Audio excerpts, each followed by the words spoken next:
Let's please welcome her with a big round of applause to join me on stage. Okay, guys, we can do a little bit better. Let's welcome Joie. There we go. Of course. Joy, I just want to also, so you're familiar with who we're speaking to, because I know you have some great pointers for anybody that wants to start a career and follow your path. Raise your hand if you're currently a student. Very nice. And if you're a recent grad? Very good. So we have a mix right here. Okay, cool. How are you guys doing? Good. As you can see, that was sort of a range of my work just recently. Like it can vary from something like super emotional docu-series like the Candace Parker Unapologetic to this sort of like irreverent comedic docu-series, Black Twitter. So wanted you guys to just get a sense of some of the stuff that I do. So I think to get started, I was going to sort of take you through how I ended up becoming a director. Yeah, we'd love to hear more about your career path and all the tips that you have to get there. Okay, amazing. But I don't know, how many of you guys are studying in New York and planning to work in New York City? Yeah, okay, cool. Yeah, I mean, so New York is a really amazing place to do production. I originally am from Los Angeles, but I knew that I probably didn't want to live there to work, even though I'm working in this industry. And when I was getting started and graduating, I knew that, you know, there weren't as many, you know, I had to figure out what is in New York City. What are the sort of like places and genres of work that's here? And at the time, in like the early 2000s, it was really focused on sports and news. And those were sort of like the two places if you wanted to do unscripted. And I still think those remain like huge industries here in New York City. News especially is great and a really great place to get started if you want to become a documentary filmmaker or if you want to become a documentary producer or director. So to sort of give you like the lay of the land here, there's really many paths to becoming a director. I can only talk about, you know, sort of my process.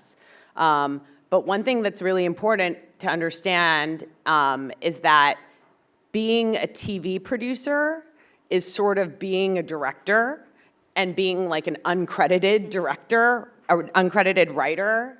And you're sort of occupying those spaces without getting that title. So wear all hats. Yeah. It's sort of like where you can start to gain the skills that you need to be a creative, but then also someone like where to get the logistical skills and sort of the storytelling, everything is all sort of rolled into that as a TV producer. And so that's how I started.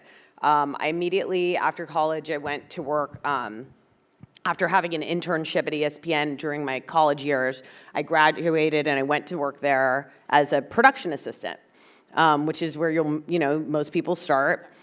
And working within that environment, it was in the sports world in New York City. I was able to stay in New York and live here, which was important to me. And what happens is I was in a production environment where we were making short features. The like smaller, like 2 to 3 minute pieces that you'll see on like Sports Center that are talking about, you know, human interest stories or like a political element that has to do with sports, sort of like those sort of things. And I was helping to produce those with producers, and eventually I came to produce them myself. Short features are actually just mini documentaries in many ways. And so the same skills that you're going to take to build something much longer and bigger, you're using in those sort of spaces of these mini short docs. And as I, continued to grow my skills working there, and making more and more short features on my own and taking the initiative to do that, that's sort of how I continued to go through, to become an AP, to become a producer, to become a field producer, a story producer. I've been a writer's assistant. I've been a production coordinator. I've been a production manager. I've been archival producer. I sort of, went through all of those roles over my career to finally, be the person that's telling all of those people what to do. And so another thing that I think is really important about New York City in particular is that it's a huge hub for production companies, unscripted production companies. And those are another, so as I was saying, there's, sports networks, there's news networks, there's also production companies. And those production companies, Left, Right, Part 2, This Machine, Words and Pictures, these are all sort of these unscripted production companies that are hired by networks to produce television and film. And so that's another place where you can immediately go to work when you're trying to find a job. Find out what all of those production companies, watch stuff that you like, figure out who made it that's not the network, that are the production companies. If they're in New York, contact them, see if they need an intern, see if they need a production assistant, and sort of get your foot in the door. That's another, I think, a really great place. A lot of times those people are hiring people that are based on connections or someone that they know already. But if you are hustling and you're coming out there and you're trying to work at these places, you can find a job there. And those actually are spaces where there's a lot of room for you to grow quicker in many ways. So I also worked in a production company for many years, Maggie Vision Productions, which no longer exists, but a lot of the people that work there are now at Words and Pictures. Anyhow, that's sort of the one way where you can get your skills growing, get your foot in the door, and sort of grow. I think also what's really important at that stage in your career when you're a production assistant, how do you be the best production assistant that continues to be hired, that people want to work with? I would say my number one thing is to take notes, literally. Have a notebook, have paper and pen, write it down, put it in your phone. As long as you see, people can see that you're actually listening and you're taking notes about what it is that your tasks are, because your tasks as a production assistant are often very simple, but they need to be executed perfectly. And if they're not, that can mess up so many different elements in the production process that just taking notes, your boss will appreciate it. And there's nothing impressive about forgetting things and trying to keep it all in your head and be cool and I got it. No, write it down. People will appreciate that. And then the second thing is just completing the task. And whether you can or not, if there's a problem, asking for help. Literally. People just want you to do it correctly. So if you go down a path and you're doing it incorrectly, that's going to create more work for everyone in the production process down the line. So those are my number one tips for a production assistant, is just to take notes, complete the task, ask for help. And honestly, if you do that, you will succeed as a production assistant. Amazing. So Joie, first of all, let's give Joie a big round of applause because she just shared amazing tips on everything, right? Sorry, I know that was a lot. No, this is so important. You guys learned about production houses. You guys learned that news and sports is the most important to get you started in this career. You guys learned that you need to take down notes and make sure that you complete the work to be able to succeed. But Joie, you're a showrunner, you're a director, you're a producer. These are all the hats that you wear at the moment. And I feel like these are hats that probably our students and recent grads would want to do. Can you talk a little bit more about what each of the roles entails, maybe some similarities and differences? Yeah. So they're familiar with that? Absolutely. I started off as a director and I grew into an executive producer and then eventually a showrunner. And I sort of like to go between those two jobs still to this day. I directed the unapologetic Candace Parker film, and I show ran the Black Twitter, A People's History show. I'll sort of explain to you how those roles differ. As a director, there's so many similarities too, because it's almost like the elements of the directing go into show running. The show running doesn't necessarily always go into the directing. As a director, you're responsible for the creative of the project and what is the vision, what is the execution of making something come to life, a story from start to finish. As a showrunner, I am sort of literally running the show. I am staffing it from start to bottom. I am interfacing with every person who is connected to the project, from the production company to the network to the creatives that might be a director or a producer to the legal department. That I'm like really like a communicator and a person who is like a facilitator. As a director, I will often have a showrunner who is running the show, who is helping, so I can sort of stay focused at all times on the creative. And that's where I can just like how to make these interviews the best, how to make the look of everything, you know, what I want it to be. I can sort of just be a little bit more like minutia on that and stay there. And I need someone else that's sort of, you know, making sure that I have all the right producers, making sure that I have all the right staff that's working for me, and that's the showrunner or the executive producer that's deciding all of that. So I really like both jobs. I like to go between the two because they use different parts of my brain. I get super burnt out from doing one, and then I switch to the other, so that I am feeling stimulated all the time and excited about my work. So that sort of works for me. I would say that, do you need to be a director to be a showrunner? I think it would have helped if you've directed something, you know, before doing that.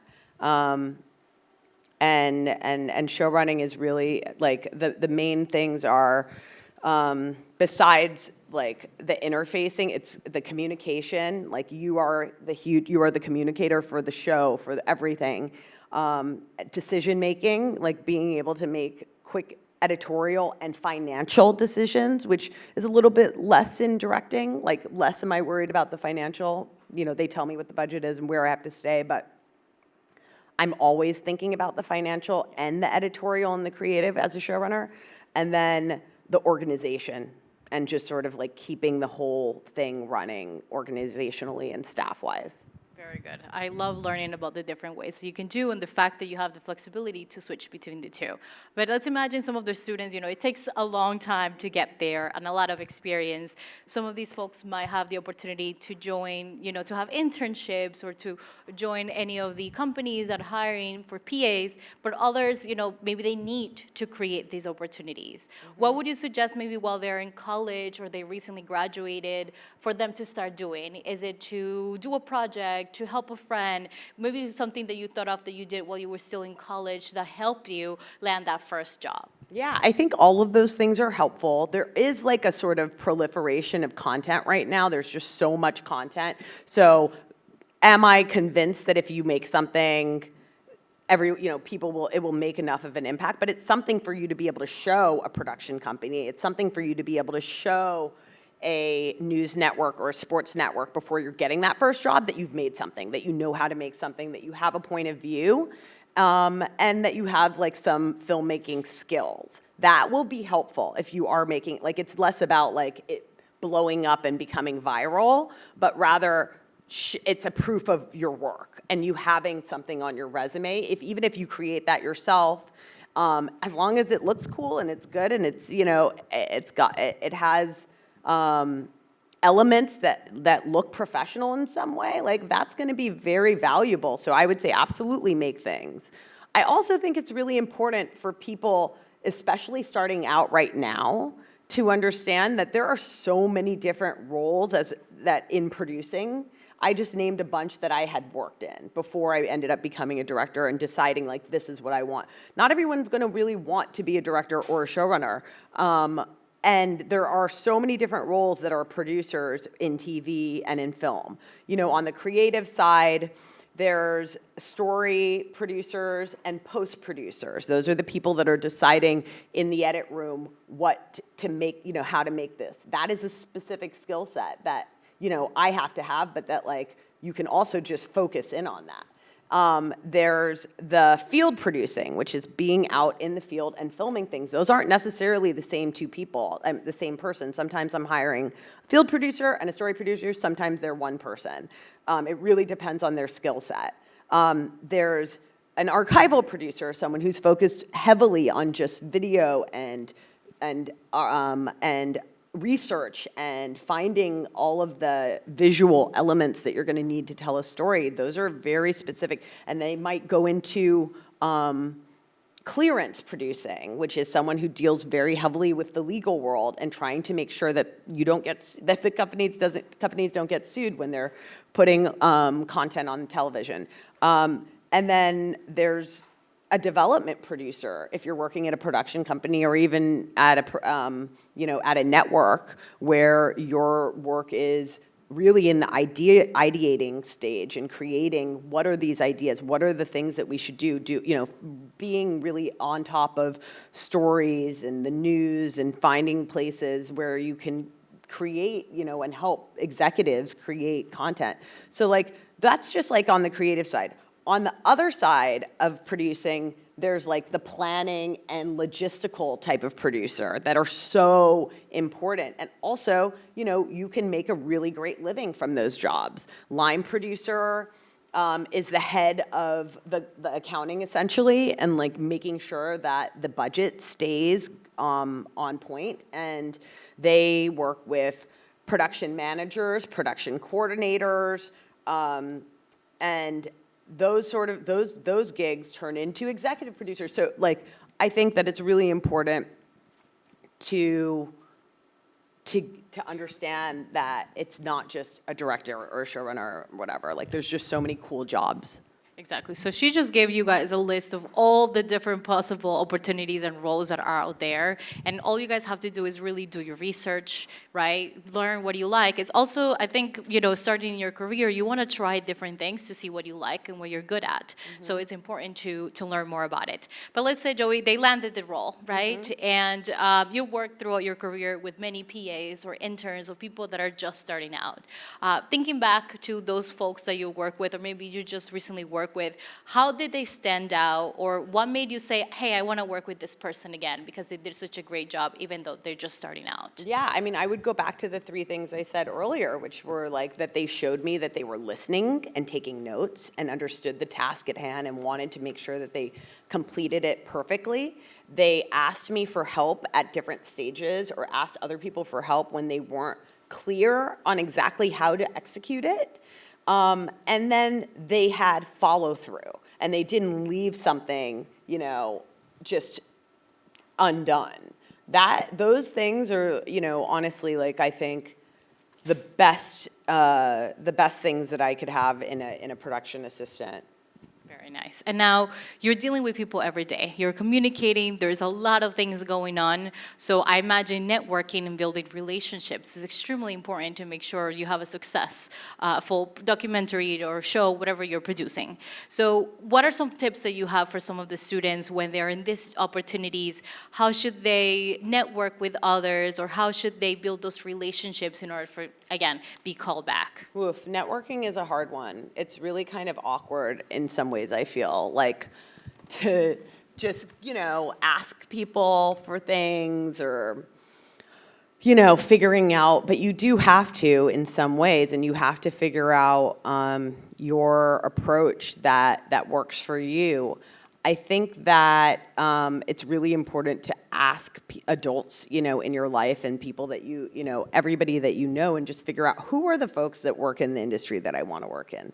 If you don't know anyone, that's totally fine too, but go back to like your alumni groups, go back to the college, go back to any sort of way that you can find a connection that feels a little bit less formal almost, like in a way, like connected through your school or connected through an organization like Brick and like some place that you've been connected to. Those places have resources to help you sort of connect organically with a lot of people. Like, I don't know about, going to an event and then, just coming up to someone. I mean, maybe, like, I think that it's all about, who you are. That's not sort of my personality, I think. But it's always been, I think, important to just see like connections that are happening and like talking to your friends and understanding, often I'll meet someone and I'll be like, oh, wow, you work in events. Like, you need to meet this person that, and I sort of always, I think that's part of my one of my skills as a producer is that I'm always sort of thinking about the connections that you can make and how other people can help. I can also say that, like,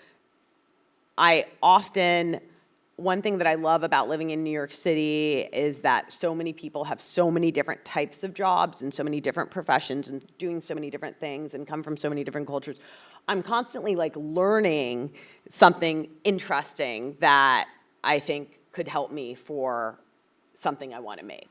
You know, I'll meet a data scientist and I'll be like, oh, wow, that's so interesting. Wow, I'm doing this thing on Black Twitter. Maybe there's a way for, me to interview you know, and like you would never necessarily think that a data scientist and a filmmaker like would have stuff that they can help each other with, but we can, so I think like really just being aware of all of the richness that exists in this city is super just helpful in terms of making connections. Absolutely. And Joey just touched on a couple of very important points, right? So we heard earlier the importance of networking, the importance of meeting people, and how it's not easy. So, and everybody has a different type of role within the media industry. So it practically networking works the same way, depending on the type of job or opportunity that you're doing. You just have to be yourself, be authentic. And then the next point was, Joey's happy to introduce you to other people, but then also I think it takes a moment to build that rapport for you to be comfortable in sharing, hey, I like for you to meet this person because, you're working, you're showing up, you're taking notes, and then you building that connection and that rapport for Joey to say, hey, you should know this person or you should learn a little bit more about this. So it really comes from taking the time, taking the dedication, which I love that you touch on. Before I go into my another question, I'd like to open the floor for everybody to come down and ask questions. We'll follow the same direction. We ask that you please come down here, introduce yourself, your name, your affiliation, your school, and then ask your question for Joey. I think she's more than excited to ask them. So feel free to start coming down. And in the meantime, Joey, this is kind of similar in the similar topic, but let's discuss the importance of collaboration. There's so many people that help you and assist you in making, anything put together, right? How do you ensure that this team is successful, and how can they be team players just starting out? Yeah, I think I love collaboration. I think that it really makes everything better always. So I'm a huge believer in how to like foster that within a team that I'm building. And finding ways that we can all sort of help each other. I mean, just for instance, like, on Black Twitter, we had a pretty large team that was each working on their own episodes, but there's so much value in shared information. This is something that I think has been a bit not necessarily lost, but it's harder to find in this post-pandemic world where we're working remotely often. I do think if there are opportunities for you to work in person, that's really important, and to take those opportunities and to show up and be there and be like, you might not think it's important for you to be in person, but it actually is. You learn so much just by overhearing meetings, overhearing conversations, being there to respond to something and oh, wow, I have an idea about this, and oh, I'm working on this, but this might help you, this material might help you. So what I like to do, especially in early stage of a production, is to do pre-production in person as much as possible. So as we're sort of ideating and creating structures and formats, we're in the same room. I love it. Very good. Thank you, folks. You can please come up to the mic and ask your first question. Remember to introduce yourself, your school. Maybe somebody's going to come and help you out. Otherwise, see if you can. There we go. There you go. Thank you. Thank you. Can I just? I think we can. You can grab it, or try to speak as closely as you can to the mic. Well, hi, I'm Kai. Thank you so much for being here. I'm really looking forward to your panel. Thank Like, you. out of all of the sessions. Thank you. Really a big fan of your work and just Sorry, how. if you do get closer to the mic, just because we are recording, we want to make sure that we can capture It's okay. your question. I'm just a shorty. It's still There too you tall, go. but I'm gonna rock it out. We can hear you. Yes, like I was saying, thank you so much for taking the time to be here with us today. I'm Kai, alumni of Brooklyn College. studied media studies. My biggest thing right now, though, is I have extensive experience as a PA. So everything you're saying, like, I've done the things. I've redone the resume 3 times. Wow. I've done the keywords. Yeah. I've reached out. I've looked back on the call sheet. I've reached out to the producers. But as you know, and many of us know in this room, our industry is upside down right now. Yeah. And it's really, really tough, and it's really hard not to feel discouraged. So what would you say for someone like me and anyone else in this room who, you know, wants to work alongside you or wants to be on the next Black Twitter project? It's just like, I'm in the Facebook groups. Right. How many years have you been at this? PAing, so I started PAing because I'm a grad student. So I started PAing when I was actually in undergrad. Okay. And that was like in between jobs. Yeah. And so I stopped and then I started again. And then last February, I really was like, you know what? I want to give this a go. Yeah. So the past year, I've worked on everything from like music videos Amazing. to commercial shoots to brand campaigns and like really big clients. Which is huge already because the last year a lot of people have not been working. So Right. that's really great. Right. So give yourself props Thank for you. that because that's Thank huge to you. like, you know, this I know how hard this year has been. Yeah. Last 2 years really. Yeah.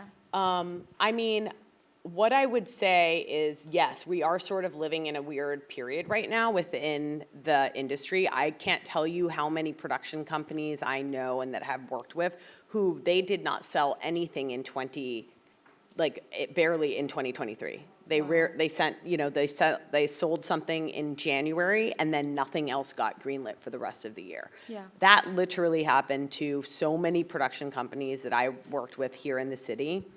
So there is that, and that's frustrating. And what I am hoping and what I'm hearing is that in the next year we will start to regulate and get back to where things are getting greenlit. But that doesn't really help you right now. Yeah. The point is that I think that what I'm hearing is that there have been a lot of sort of like short-term production assistant jobs. How do we find you working at a company? How do we find you working at a network? And are you going after those specific roles? Like I want to work here. It's not I want to work on this show, I want to work here. That might be a good place to sort of like try to focus energy rather than on all of these smaller, because one of the problems with those is that no one gets to know you. You're working for the first time, you might be great, but it's only on a few days at a time and stuff like that. That's what I'm hearing when I hear music videos and commercials and stuff, especially. Yeah. But like working for the advertising company and trying to become a production person there, trying to apply to those sort of gigs, I think would be helpful in sort of being in a place to move up to the next level. Yeah, I hope definitely. that's helpful. Thank you Yes. so much. Yeah, of Joey. course. Thank you. Let's have our next question, please. Hi, hello. Name's Jada.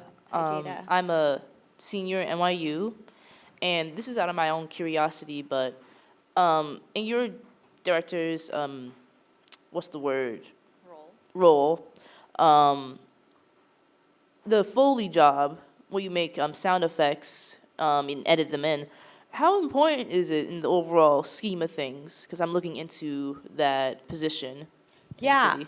So Foley, like, I can't speak to how it is in the scripted world. And is that what you're more focused on? Yeah, but I'm open to anything. Okay, because like in Doc's world, we really don't need it, honestly. Like it's not a need within our world. A sound person, absolutely, yes. We always need to have a sound person on set, but they're usually just capturing ambient sound and whatever sound we're actually, focused on focused on an interview or in verite. Their film, that person is super integral, but like as far as like going out and getting sound effects, I haven't really done that in so many years because the sounds that we get in post from sound libraries and everything usually take care of anything that you might need. Like when I was making the Candace doc, I didn't really need my sound person to go and do a bunch of sounds on the court because I can really just, or of the, that was just happening either naturally in the verite as a regular thing, or we would just get it in post and just add it in because it's fine. That isn't to say that, on specific on nature documentaries and things like that are really, focused on an environment and things like that. I could see where there might be more of a need for that. Yeah. But as far as the doc world, that's sort of how it works. Okay. Very nice. Thank you very much. Thank Yeah. you. Let's have our next question. Hi, my name is Christina Persona. I'm a UNC Chapel Hill grad. Nice. I'm interested in digital marketing and the media industry. My question is for future Black filmmakers, producers, scriptwriters. What can we do to push more Black diverse stories? I really want more Black sci-fi or just more of things that are not stereotypical. Yeah. And how can we ensure those shows are not going to be canceled after 2 seasons? Unfortunately, how do we make sure they're not canceled? I don't know. We watch them. But also, I think one of the things that was amazing about making Black Twitter a People's History was we did it with this group within Hulu called Onyx Collective. Onyx Collective is a section, a department within Hulu who has made it an initiative to do just what you're saying, to showcase stories from diverse groups, from underrepresented groups, and to make them normal. So they had a sci-fi show last year that was about a Black girl, and they had Working in the office? Yeah. Yeah, I love that show. Yeah, they had Kindred. Yeah. So they actually are amazing partners. They're, but there's only, I don't know too many other groups like Onyx, honestly. I don't think there really exists another thing like that. Even, I think I work with HBO, they're awesome. They don't have a specific group that is trying to champion these stories. I will say that over the last few years, a lot of the executives, a lot of folks are more open to having us tell stories that aren't so, sad or whatever. Black trauma. Yeah, and that's, especially for me in my work, I have always, look to Joy in general for my work, and I just don't want to be, because I like to see what I like to watch. And yes, I read the newspaper. I am a very well-read person about what's going on in the world.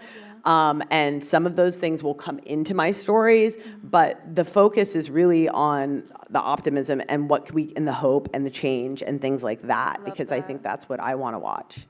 Thank you so much. Yeah. Nice. Thank you. Let's have our next question. Hi, my name is Daniela. I recently graduated from NYU grad Congrats. school. My question for you has to do more around how do you generate your ideas? So I know production companies or maybe studios, they send out directives I want unscripted for X, very vague log line or something like that. Do you generate your ideas based off of what they want out in the market or based off of what you actually want to do? And just a little side note, what made you want to do unscripted rather than more scripted stuff? Yeah.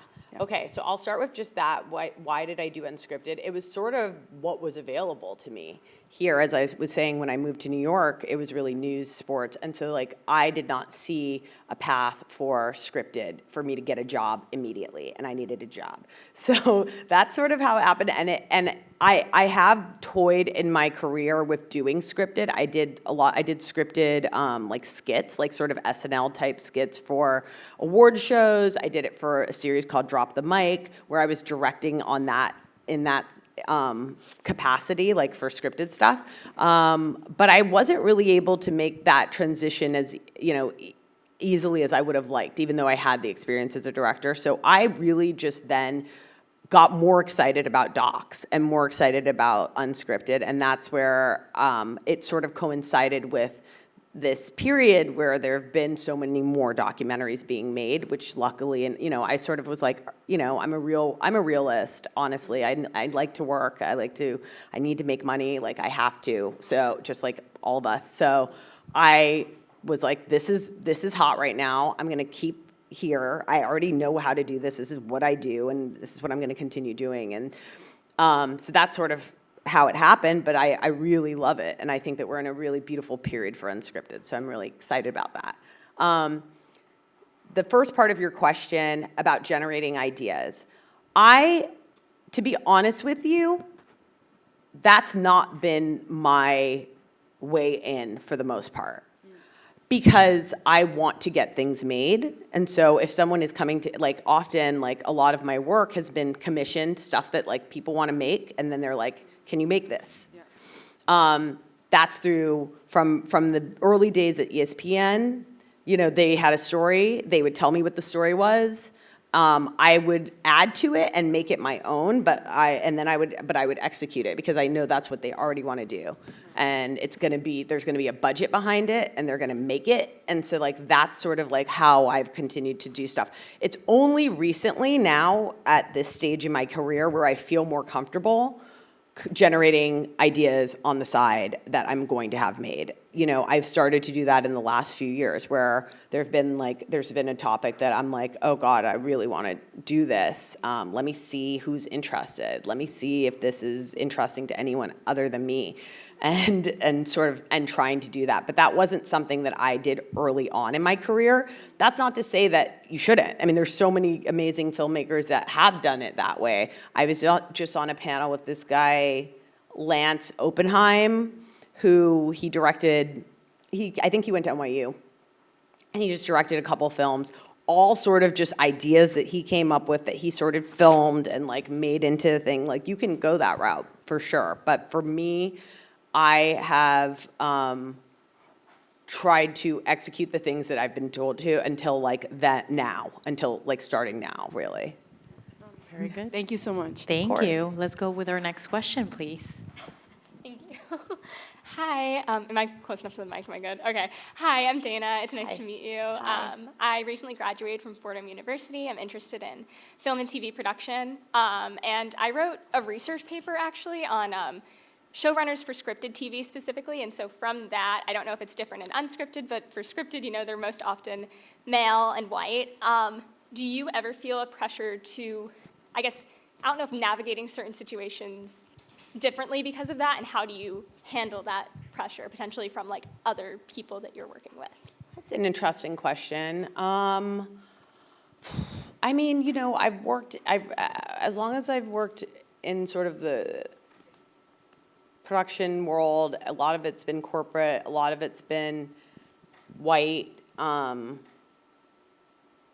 I wouldn't say that male, to be honest. Like, I feel like the unscripted world is weirdly more female in so many ways. There's a lot of producers that, especially in news, that are women. And so I've had the opportunity, and I was mentored by an amazing woman, executive producer, early on in my career. So I haven't really dealt with that as much, you know, like, you know, they're there sometimes, and there've been moments where in your career when you're making something where someone just does not understand, and you have to do a lot of explaining, and it's very annoying. But for the most part, you know, you sort of have to navigate it the same way you do any notes, right? Like, you're constantly getting notes, you're constantly having to adjust as a showrunner to so many different parties' desires and, like, objectives, like from the network to the production companies to the producers. You're sort of juggling all of their interests for this larger idea of, like, how do I make this show the best, right? And so I'm always sort of navigating notes and people's opinions and then figuring out how to make it the way I like it. Thank you so much. Thank you. Let's go with our next question, please.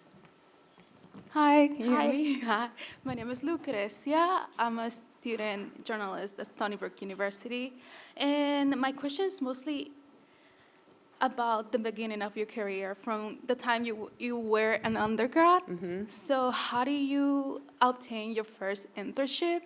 How were you able to go into ESPN? And also, I know everyone's path is different into their career, but I want to be able to map out my own in a way that I can end up in diversity as well as you do. As an indigenous person, because I'm indigenous to the Americas, I know that there's like a really lack of diverse of representation in media in that way. So that's what I would like to do. Absolutely. So a lot to unpack. I feel like starting in the undergrad period of how did I get that first job? I was a junior in college, and I was studying film and political science at the time, and I wanted an internship in New York. And I actually, the way that I was able to find my way to ESPN was there was a alumni organization within my college that I reached out to. And I basically emailed every single person that was in film and TV in New York City. And I got a response from an alumni who, she was probably 20 years older than me or something like that. And she worked at ESPN, and she said that they were hiring PAs for the summer for the ESPY Awards, which was like this award show that happens in the summer. And so I came out, I stayed with my grandma, and I got this job over the summer. What happened, I worked really hard at that job, and it was a 3-month gig, which was, to the first question, it was a longer term gig where I was able to sort of show what I can do over time and develop relationships over the summer, right?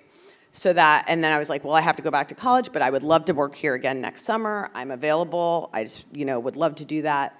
And that was my junior year. And then I was graduating the next year, and I was able to, they were like, you can come back for the summer. So I took that summer, came back and did the same job. This time I think I got to do some writer's assistant work, just different like assisting stuff.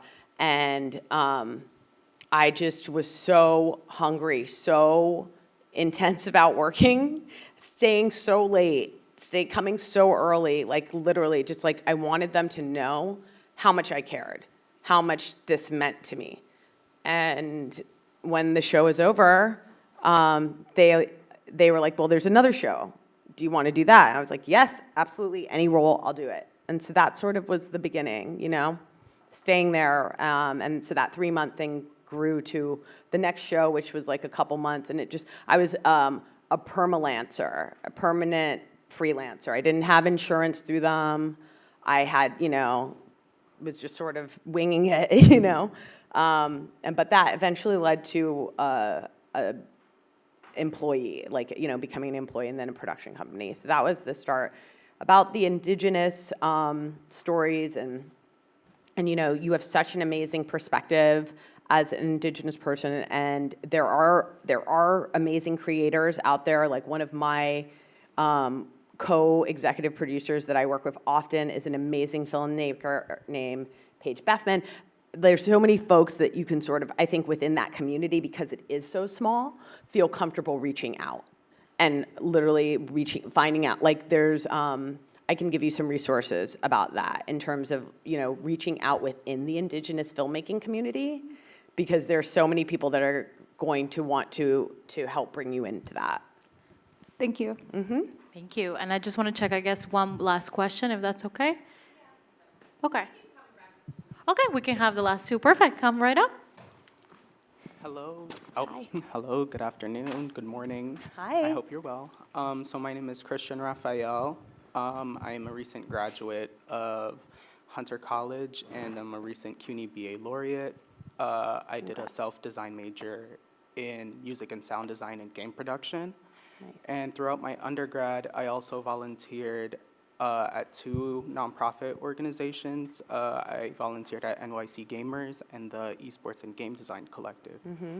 And with that, I believe that it gives me like a particularly unique point of view, because I do have a background in performance and nightlife, but I also have experience in post-production, and I want to believe that all of us have like a unique experience and point of view, and that's why we're here in the first place. Yep. And with that, I want to know, how can we consolidate both our points of view and experience with our skills to be able to translate that into a production environment? So how can you sort of take all of these different things that you have in terms of getting that next job and like putting that out there in your resume, sort of? Yeah. Do you want to work in production mainly, like you using those skills into production roles? Yes, because at least in my case, like I've been exposed to working on sets and like live venues, so I have a sort of insight into how setup goes into that. And aside from that, I've also worked in media scoring and like doing my Yeah. own sound design. But I'm more interested in having a more like hands-on approach and being able to like use my different hats to like execute the idea. What is the role that you're trying to get? Namely creative director or producer. Okay. For some, I've done a lot more musical endeavors. So Awesome. the switch to media is. Okay, I got you. So I think that is also really unique. Like you can literally make so many different things that you do apply to production, apply to the skill sets that you need, and sort of figuring out the way to frame that on a resume, and also when you're talking and interviewing and talking to people, is really a skill set and important. I think that just now, as you're talking to us now, you're giving us that insight. Like, oh, when I was, what are some of the things that a producer is doing on set? They're planning, they're communicating with people, they're strategizing about the story at all times. I don't know if you're talking about scripted or unscripted necessarily, or video games, which is scripted, I guess, kind of. It is scripted most Yeah. of the time, yeah. So like, if that's story, if that's like script supervision and like understanding sort of like all of those jobs and like that jargon of like the things that are done and the skills that are needed to perform those jobs, to emphasize those things in you and how you're able, you have some of those skills already, even though you haven't necessarily had the title of producer, I was pulling content and giving it to the producer, whatever it is, like those sort of things that you can think of, and that you actually did in your experience that apply to the various different things that are happening on set and that need to happen. 100%. If I can just add quickly, on the top of your resume, you can always add like a summary, right? You have all these different experiences, and the summary gives you the opportunity to tell the recruiter or the person that you want to like work with is like, I have all of this, but I want to do this. And then when you're doing the interview or the keywords of your resume, you find the things that they're looking for, and you write it in a way that it makes sense that he can do the same things that we're looking for, even though he did it for a slightly different industry or project. Yes. That's the best way to go about it. Absolutely. Great. Thank Let's you. have one last question. And then, amazing questions, right? I love. So good. You Yes. guys are so You guys so are so great. great. Thank Yes. you. Hi. I hope I'm being loud enough. Yeah. My name's Odie. I am a recent grad from University of Missouri, Kansas City, and so I actually moved here because I wanted more opportunities, and I wasn't having a ton of luck in the sort of production ecosystem out there. And so my question is, do you have any advice for people who are sort of have that experience? Like I've PA'd a lot, I've project coordinated, I've kind of built a lot of a skill set towards being a producer or showrunner, but like I'm still building that network from scratch and trying to find out like where am I supposed to break in? Who am I supposed to be talking to even like start again? And do you have a specific role in mind for your next step? Or like Yeah, within- I'm thinking like production coordinator or something along those lines. Great, okay. So in that line production, you're like in that line production zone and production managing and production coordinating and planning and and financials and budgets and sort of that world is where you excel. And that is, so like, I would say like focus in on that, and really looking to find a production manager who will work with you. Okay.